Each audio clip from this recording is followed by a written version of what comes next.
Assalamualaikum warahmatullahi wabarakatuh. Baik teman-teman, kita masuk ke pertemuan 11 untuk mata kuliah pemrograman objek dasar. Di pertemuan 11 kali ini kita akan membahas mengenai polymorphism, gitu ya.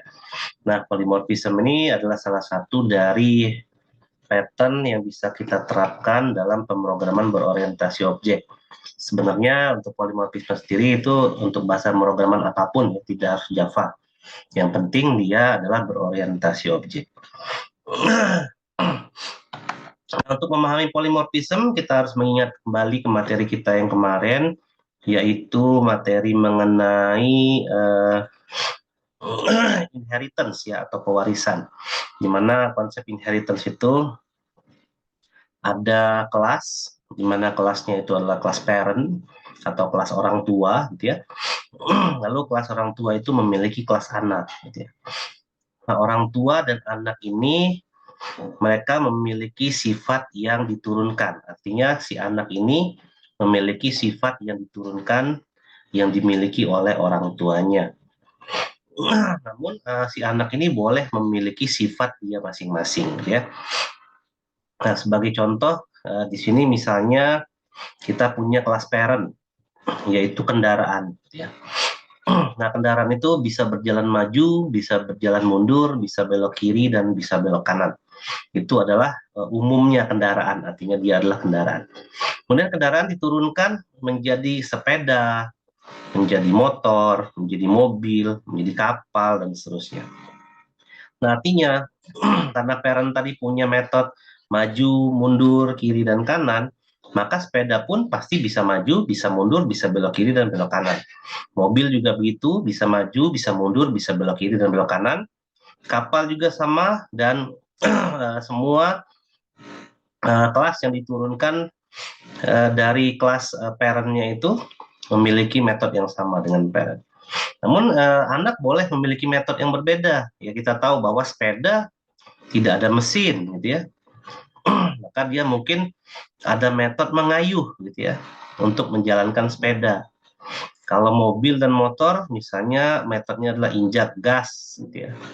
Kalau kapal misalnya angkat tuas ke depan, nah gitu ya. Jadi masing-masing dari parentnya anaknya itu atau childnya itu bisa memiliki metode yang berbeda dari orang tuanya, namun mereka memiliki metode yang diwariskan dari orang tuanya. Nah, bagaimana caranya? Kita kembali lagi ke materi yang kemarin gitu ya, bahwa ada beberapa akses modifier yang kita pelajari, ada public, ada private, dan ada protected.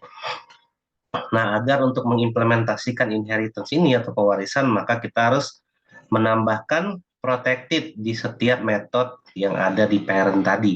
Agar apa? Agar metode tersebut diturunkan. Kalau ternyata tidak digunakan sebagai protected gimana? Ya berarti kita bisa gunakan public dan public akan otomatis menurunkan itu, gitu ya. Karena public itu secara prinsipnya adalah metode bisa diakses dari kelas yang manapun juga, termasuk kelas yang menjadi anak daripada parent yang menerapkan kelas public tersebut. Oke, jadi polimorfisme ini sebenarnya berasal dari bahasa Yunani yang artinya banyak bentuk. Banyak bentuk itu artinya nanti kita dihadapkan dengan interface yang sama, kemudian metodenya pun sama, tapi nanti secara teknis hal yang dieksekusi berbeda-beda. Ya, dan polymorphisme ini juga bisa mengeksekusi suatu metode yang sama, namun juga bisa bekerja lebih dari satu parameter atau kita sebut di sini sebagai lebih dari satu tipe argumen, ya. Dan artinya adalah banyak bentuk tadi ya. Artinya nanti akan ada dua di sini, apakah dia akan menimpa atau yang kita sebut sebagai override, atau yang nanti dia akan mereplikasi atau yang kita sebut sebagai overload nantinya, yang mana nanti ada metode dari parent atau dari orang tuanya, kemudian diturunkan ke anaknya, walaupun nama metodenya sama antara orang tua dan anak, tetapi secara teknis eksekusi metode itu berbeda, gitu ya. Nah, jadi itu adalah polymorphism. Nah, kita bisa ilustrasikan gini. Kalau misalnya kita adalah kita mau bikin aplikasi nih, di mana aplikasi itu adalah aplikasi sistem kepegawaian misalnya. Berarti pegawai itu nanti ada dua macam misalnya. Ada staf operasional, anggap aja ya, staf operasional sama marketing. Nah, anggap aja dua ini. Maka saya akan punya kelas, yaitu kelas staf atau kelas karyawan lah ya, di mana nanti saya akan menurunkan perilaku karyawan itu kedua tadi, staf operasional sama marketing, gitu ya. Nah, karyawan itu punya metode apa? Jadi semua karyawan itu bisa melakukan apa di dalam perusahaan? Pertama, misalnya dia bisa melakukan absensi. Yang kedua, dia bisa mengambil cuti, misalnya. Ketiga, dia bisa ngapain dan lain-lain ya. Kita fokus saja, anggap aja si karyawan tadi bisa ngambil cuti sama bisa ngabsen ya. Nah, perilaku absen dan cuti ini akan diturunkan ke staf operasional dan marketing, gitu ya. Nah, yang staf operasional ini, ketika dia akan mengeksekusi metode absen, maka secara teknis dia akan menggunakan kartu pengenalnya, dia akan tap kartu pengenal ini ke mesin tap, dan terbacalah absennya dia. Nah, gitu ya. Nah, sedangkan staf marketing, karena marketing itu tidak pernah ke kantor atau jarang ke kantor, bahkan pas berangkat kerja aja dia langsung mencari nasabah, maka untuk absen itu dia mungkin menggunakan online, tidak menggunakan tab. Nah, itu kan secara teknis berbeda, gitu ya. Jadi perilakunya itu secara teknis berbeda, tapi tujuannya sama, yaitu sama-sama ngabsen. Nah, misalnya gitu ya. Kemudian ada cuti juga dari parent kelas karyawan tadi. Cuti diturunkan juga ke anaknya, yaitu staf operasional dan marketing. Nah, untuk staf operasional misalnya cuti itu 12 hari kerja misalnya yang bisa diambil. Sedangkan marketing itu dia bisa ngambil cuti lebih banyak gitu ya. Karena staf marketing itu lebih sering kerjanya overtime. Maka dia bisa lebih banyak gitu ya. Nah, secara teknis kalau saya panggil metodenya si karyawan staf operasional gitu ya, metode cutinya, maka yang di ACC hanya 12. Sedangkan kalau yang saya panggil metode dari kelas marketing, maka jumlah cuti itu bisa lebih dari 12. Nah, kurang lebih seperti itu, gitu ya. Jadi secara tujuan itu sebenarnya sama, namun secara teknis dia itu berbeda, dan itulah yang disebut sebagai polymorphism. Nah, ada keuntungan dalam mengimplementasikan polymorphism ini, gitu ya. Yang pertama adalah kita bisa menggunakan kelas yang kita buat, yaitu sebagai superclass. Lalu kita bisa membuat kelas-kelas baru berdasarkan superclass tersebut dengan karakteristik yang lebih khusus daripada behavior umum yang ada pada superclassnya atau dari parentnya. Anggap gini, saya mau bikin aplikasi aplikasi pembayaran lah ya, POS misalnya. Lalu pembayaran itu bisa dieksekusi menggunakan kartu kredit misalnya, kemudian cash atau tunai, kemudian menggunakan e-money, OVO, ya 3 nih misalnya gitu ya, cash, kredit, OVO misalnya. Nah, suatu saat aplikasi saya ini berkembang, ternyata menerima e-money yang lain, misalnya e-money-nya adalah mobile e-money-nya adalah menggunakan Kredivo misalnya, aplikasi bukan Kredivo ya, menggunakan e-money yang lain lah ya selain OVO, misalnya pakai Shopee Pay misalnya gitu ya, SPay. Nah, maka saya tidak perlu repot-repot untuk mengubah kelas parent-nya. Maka saya tinggal ubah di kelas child-nya aja di bawah gitu ya. Karena secara teknis bisa jadi pembayaran cash, pembayaran kredit, OVO, dan SP itu berbeda-beda, namun tujuannya sama, yaitu sama-sama untuk pembayaran gitu ya. Artinya ada orang yang bayar, secara teknis bayar dia berbeda, ya cash berarti dia nyimpen langsung, kemudian kalau OVO berarti dia harus terkoneksi ke ke OVO-nya gitu ya. Kalau SP dia harus terkoneksi ke SP-nya, misalnya kita nggak pakai payment gateway nih, misalnya gitu ya. Terus kalau kartu kredit dia harus terkoneksi ke kartu kreditnya, misalnya. Maka untuk masing-masing itu memiliki metode yang sama, ya. Namun memiliki behavior yang secara teknis berbeda, ya. Behaviornya sama, tujuannya sama, tapi secara teknis dia berbeda. Nah, itu adalah keuntungan kita menerapkan polymorphism di sini. Ya, ingat, polymorphism ini hanya bisa diterapkan kalau inheritance sudah diterapkan, gitu ya. Lalu keuntungan yang berikutnya adalah kita bisa membuat suatu parent class yang hanya mendefinisikan hal-hal umum aja, ya. Tanpa ada implementasi nggak apa-apa. Jadi implementasi itu nanti diserahkan ke anaknya. Nah, hal semacam ini bisa jadi kita buatkan suatu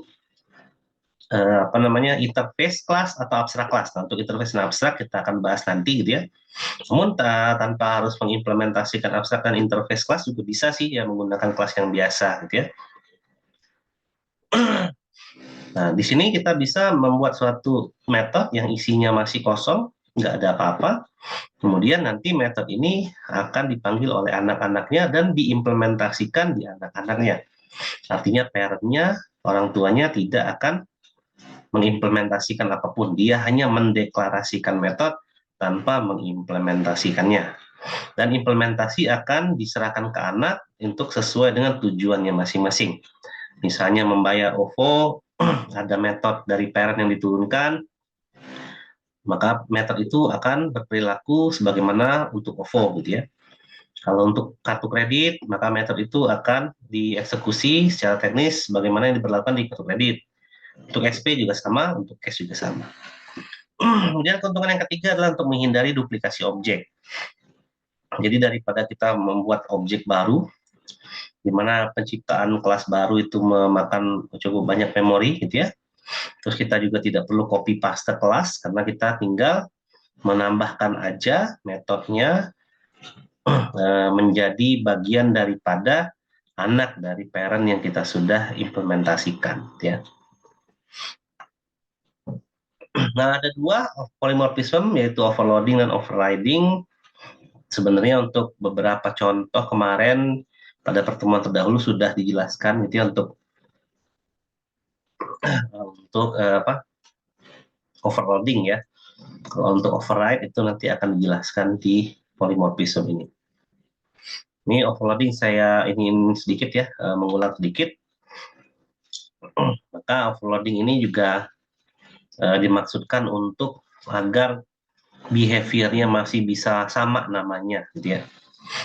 Jadi namanya bisa sama dan dia bisa dieksekusi namun berbeda teknis, tapi ini tujuannya adalah untuk kelas yang sama saja. Ya, nah, aturan dari overloading ini adalah nama metodenya harus sama, terus daftar parameter harus berbeda. Misalnya ada metode yang satunya adalah bayar, misalnya. Lalu ada parameternya X, yang satu lagi metode bayar juga, parameternya X, Y, nah kan beda tuh kan. Artinya bayar dengan parameter X saja atau argumen X saja dengan argumen X dan Y itu adalah dua hal yang berbeda secara teknis. Namun secara metode itu sebenarnya sama-sama bayar, misalnya gitu ya. Terus kalau return type, kalau dia diimplementasikan menggunakan metode yang memiliki return, maka boleh sama aja returnnya, tapi juga boleh berbeda. Yang pasti nama metodenya sama, itu diizinkan di dalam Java atau di dalam bahasa pemrograman yang lain lah ya, yang menerapkan object oriented, namun parameter harus berbeda jumlahnya. Nah, perbedaan dari jumlah parameter ini dalam sebuah metode itu tidak hanya banyaknya, tapi urutannya juga, gitu ya. Misalnya ada function seperti contoh ini, gitu ya. Ada di sini ada function member di sini. Integer x, string n. Function member juga di sini. String n, integer x. Nah, dua parameter ini akan dianggap berbeda karena urutannya berbeda ya. Satunya integer tipenya, satunya string. Kalau yang bawah, yang pertama adalah string, satunya integer. Maka ketika kita akan mengeksekusi atau memanggil metode member, ya itu akan tergantung dari apakah dia integer baru string atau string baru integer. Tapi kalau misalnya sama, gitu ya, sama kayak di bawah ini, function member integer x, function member integer y, ini akan error.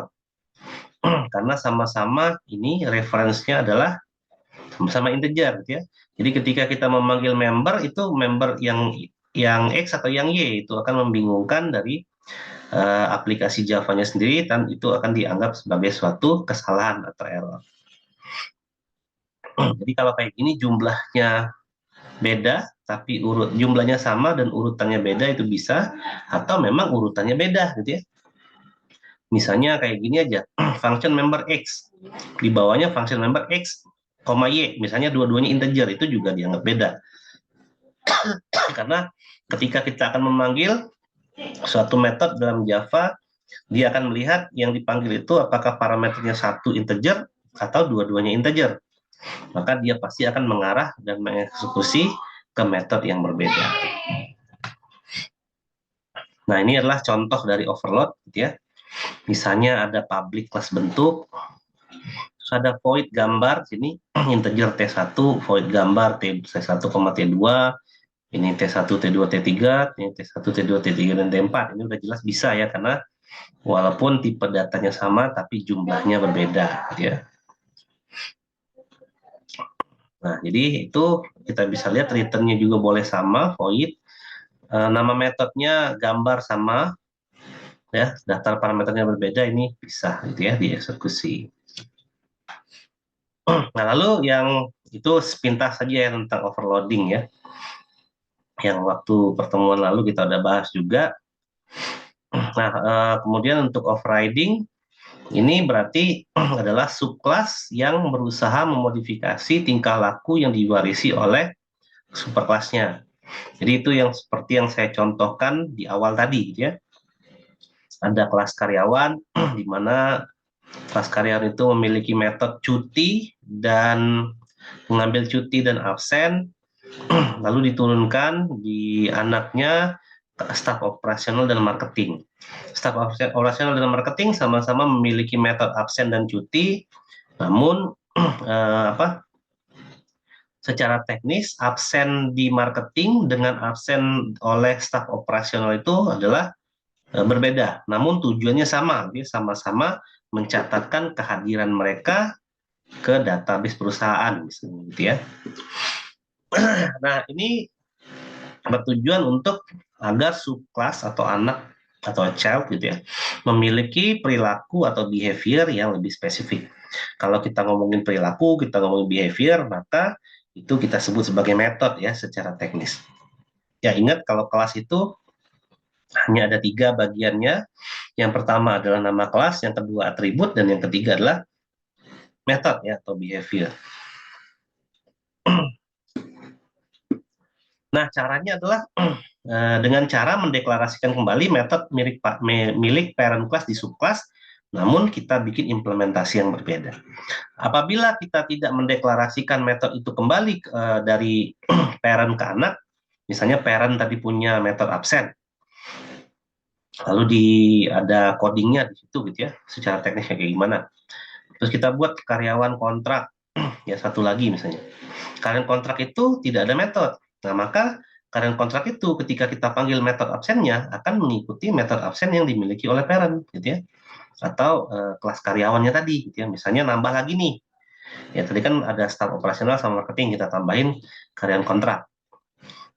Kalau kita tidak deklarasikan apa-apa metode yang ada di parent ke anaknya, maka ketika kita panggil metode itu, maka metode orang tuanya lah yang akan dipanggil, gitu ya. Nah, di sini ada beberapa aturan juga dalam kita mengimplementasikan overriding. Yang pertama, saat kita akan mengoverride metode milik orang tua, maka nama metodenya harus sama, gitu ya, dengan yang ada di orang tuanya atau di superclassnya. Jadi definisi di sini sama aja ya. Kalau saya ngomong parent, superclass atau orang tua itu sebenarnya sama, gitu ya. Terus kalau saya ngomong subclass, anak, child, itu juga sama sih itu ya. Nah, kesamaannya itu ada pada nama metodenya, terus return type-nya. Jadi kalau yang di parent itu return type-nya adalah integer, maka dia harus integer juga. Kalau void, void juga. Terus daftar parameternya juga, ya. Misalnya parameter di absen itu adalah integer x, maka di anaknya atau di child-nya itu adalah integer x juga, gitu ya. Sebenarnya kalau variabelnya bebas sih, yang penting parameternya adalah x, integer, gitu ya. Jadi daftar parameter dimaksud itu adalah dari jumlahnya, dari tipenya apa, dan dari urutannya. Jadi bisa jadi kan ada parameter urutannya integer, integer, string, integer, gitu ya. Nah, kalau mau kita override, maka di anak juga harus integer, integer, string, integer, jangan berbeda. Nah, apabila berbeda, maka dia akan dianggap sebagai metode yang sama, yang berbeda, gitu ya. Bukan mengoverride metode jadinya, tapi mengoverload. Nah, metode yang ada pada parent class kita sebut sebagai overridden, artinya metode yang ditimpa atau yang di-override. Metode yang ada di subclass kita sebut sebagai overriding method, atau kita sebut sebagai metode yang menimpa. Jadi kalau parent itu yang ditimpa, kalau metode anak itu yang menimpa, gitu ya. Nah, baik, ini contohnya yang beberapa kita lihat di sini. Misalnya tadi saya bikin public class employee, karyawan. Saya pakai protected, ini access modifier untuk inheritance, gitu ya. Jadi ada string name, salary, sama birth date. Kemudian di sini adalah public string get detail. Returnnya adalah namanya siapa, salary-nya berapa, misalnya gitu. Karena dia public, maka otomatis dia bisa diturunkan, gitu ya. Lalu dari employee ini ternyata ada kelas diturun ke bawahnya, yaitu kelas manager, gitu ya. Nah, untuk inheritance kita masih ingat bahwa kita menggunakan keyword extend, gitu ya. Ini bisa berbeda kelasnya. Jadi employee saya save sendiri ke employee.java, manager saya save sendiri di manager.java. Lalu saya bikin public class manager extends employee, karena ini public maka masih dalam satu package atau satu folder ya. Lalu di sini adalah protected string department. Nah, gitu ya. Maka metode atribut department ini hanya ada di manager saja, di employee nggak ada. Kemudian di sini public string get details. Nah, gitu ya. Return name, salary, manager of department. Nah, kita lihat di sini ya. Parent-nya, return-nya cuma name dan salary aja, sedangkan anaknya ada name, salary, dan manager of. Ya. Nah, kalau saya panggil kelas manajernya, kemudian saya panggil method get detailnya, maka yang muncul itu adalah name, salary, dan manager of. Jadi ini kan sama nih namanya get detail. Ini juga namanya sama get detail. Maka kalau saya sudah implementasikan seperti ini, lalu yang saya instansiasi itu adalah manager nantinya, gitu ya. Jadi manager mg sama dengan new manager misalnya. Terus saya panggil mg.getDetails, maka getDetails yang dimaksud adalah getDetails punyanya manager, bukan punyanya employee. Ya, padahal aturannya kalau ini adalah turunan inheritance, kalau saya panggil getDetail dia adalah punya orang tuanya, ya. Namun kalau saya timpa, ya override, maka yang dipanggil itu adalah punyanya si anak. Nah, berikut juga dengan contoh yang ini, misalnya public class animal, public void set voice, lalu ada dog extend animal, ini public ya, jadi kalau public itu otomatis bisa langsung diturunin. Kemudian di sini ada set voice juga. Ya, kalau animal tuh bless gitu ya. Kalau dog itu adalah hook hook misalnya. Maka ketika saya bikin dog ya, dg sama dengan new dog, saya instansiasinya kita bikin instansiasi dog, lalu saya panggil dog dot dg set voice, maka set voice yang dimaksudkan itu adalah set voice punyanya anak, nanti akan return hook hook ya, bukan blesep blesep, bukan. Kecuali kalau saya cuman bikin kosong aja, misalnya public class dog except animal, udah aja gitu ya, tidak ada set voice, ini nggak ada gitu ya. Jadi ini nggak ada gitu ya, ini nggak ada. Nah, maka setelah saya bikin gini gitu ya, kita instansiat. Nah, misalnya dog dg, misalnya dg sama dengan new dog gitu ya, new dog. Ingat ya, lalu saya panggil dg lah, dg dot set voice.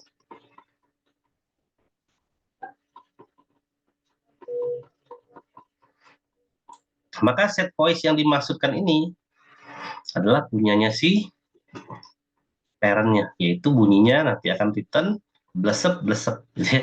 Tapi kalau misalnya saya bikin set voice-nya di doc tadi, kalau saya panggil set voice-nya, maka set voice-nya akan jadi hook hook. Itu adalah contoh dari overriding. Nah, ada berapa aturan yang kita bisa implementasikan di overriding. Jadi yang pertama adalah mode akses metodenya harus sama atau lebih luas daripada overridden method. Jadi dia harus yang di overriding itu lebih luas atau minimal sama aksesnya, ya. Kemudian kalau subclass hanya boleh mengoverride satu kali saja. Tidak boleh lebih dari satu metode pada kelas yang sama persis, itu nggak boleh. Jadi satu subclass hanya boleh mengoverride metode superclass satu kali saja. Jadi nggak boleh dua kali. Misalnya saya bikin void set voice satu di sini, lalu saya override lagi set voice di bawah, itu nggak boleh, pasti error gitu ya. Terus overriding method tidak boleh throw check exception. Ini kalau kita pelajari exception nanti, yang tidak dideklarasikan oleh overridden method. Jadi parentnya harus mendeklarasikan throws dulu, baru bisa diturunkan di override methodnya. Kalau enggak, ya nggak bisa. Ini nanti selanjutnya kalau nanti kita belajar tentang exception ya, itu ada di pemrograman objek lanjut ya, atau objek 2 nanti. Kemudian dalam polymorphism ini ada yang disebut sebagai VMI atau Virtual Method Invocation. Nah, kalau VMI ini itu sebenarnya berlakunya saat kita di compiler, gitu ya. Jadi pada saat objek yang sudah dibuat tersebut memanggil overridden methodnya, artinya overridden method itu adalah yang ada di kelas parent, gitu ya. Lalu kompiler Java akan melakukan invocation atau pemanggilan terhadap overridden methodnya pada subclass, ya, di mana yang seharusnya dipanggil adalah overridden. Jadi kita memanggil metodenya si ayah, si parent maksudnya, namun nanti yang dieksekusi adalah metodenya si anak, itu namanya virtual method invocation. Nah, contohnya seperti ini ya. Di sini ada kelas parent, ada public ya, otomatis ini ya, karena dia tidak ada apa-apa. Kalau di Java tidak ada apa-apa, masih ingat ya, itu adalah public.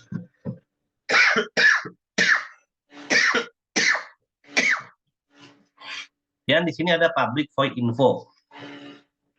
Ya, lalu kalau ini dipanggil maka akan keluar ini ya, ini adalah kelas parent. Kalau child berarti kita extend parent, integer x sama dengan 10, public infonya adalah ini kelas child. Ini kan di override ya, ditimpa. Tetapi saat kita manggil seperti ini nih, ya. Nah, parent, ini kan parent yang ini ya, test sama dengan new child yang ini gitu ya. Maka ketika ini terjadi, ini disebut VMI. Kita lihat yang akan keluar adalah X-nya milik parent, tapi metodenya adalah milik anak, gitu ya. Ini adalah kelas child. Oke, jadi seperti itu untuk VMI. Nah, ini adalah contoh aplikasinya, gitu ya. Nah, kalau kita terapkan di NetBeans ya, yang dibuat di sini, kita bisa lihat di sini ya. Ini saya buat di satu kelas aja, ini boleh aja ya di satu kelas, nggak harus di dua kelas. Misalnya saya ada kelas barang di sini, gitu ya. Terus saya punya public void data barang. Di sini ada string nama, string kode, gitu ya. Lalu saya outputkan data barangnya. Kemudian saya bikin lagi void data barang juga. Ini yang override ya. Lalu ada nama, string kode, integer, dan lain-lain, gitu ya. Terus ada kelas ganti di sini, extend barang. Nah, saya kalau mau override, saya gunakan metode override. Jadi saya pakai add override ya, kalau sintaks di Java-nya pakai ini. Kemudian public void data barang, nm, string kode, integer harg, integer stock ini berarti yang ini ya, yang saya override ya. Yang ini masih punyanya parent. Ingat ini parent ya, ini chart kalau ada extendnya. Terus ini bedanya adalah kalau ini ada ini baris ya, pindah baris ya. Lalu ada nama, kode, harga, dan stok. Kalau ini cuman nama, kode, dan biaya aja. Biaya itu adalah harga dikali stok. Nah, kemudian saya eksekusi barang sama dengan new barang. Ya, kalau ini untuk VMI tadi ya. Barang, data barang. Saya isi Eser ya dengan ini. Nanti keluarnya apa? Ya, barang, data barang diganti dengan Eser tadi ya. Yang parameternya adalah nama, kode, harga sama stok, harga sama stok. Nah, kemudian ini yang itu ya, barang sama dengan new ganti gitu ya. New ganti tadi yang ini ya, yang anaknya saya panggil data barangnya. Nah, maka yang tampil itu adalah yang ini gitu ya. Yang data barang punyanya ganti gitu ya. Nah, ini kalau saya implementasikan VMI di sini. Kita coba cek set. Ya, kecil pula ya. Nah, ini saya zoom. Nah, yang pertama saya panggil adalah wah, mana lagi dia? Hilang. Ini saya ulang lagi ya. Nah, yang pertama itu mana ya? Oh iya, ingat-ingat aja ya. Yang pertama itu adalah barang punyanya parent.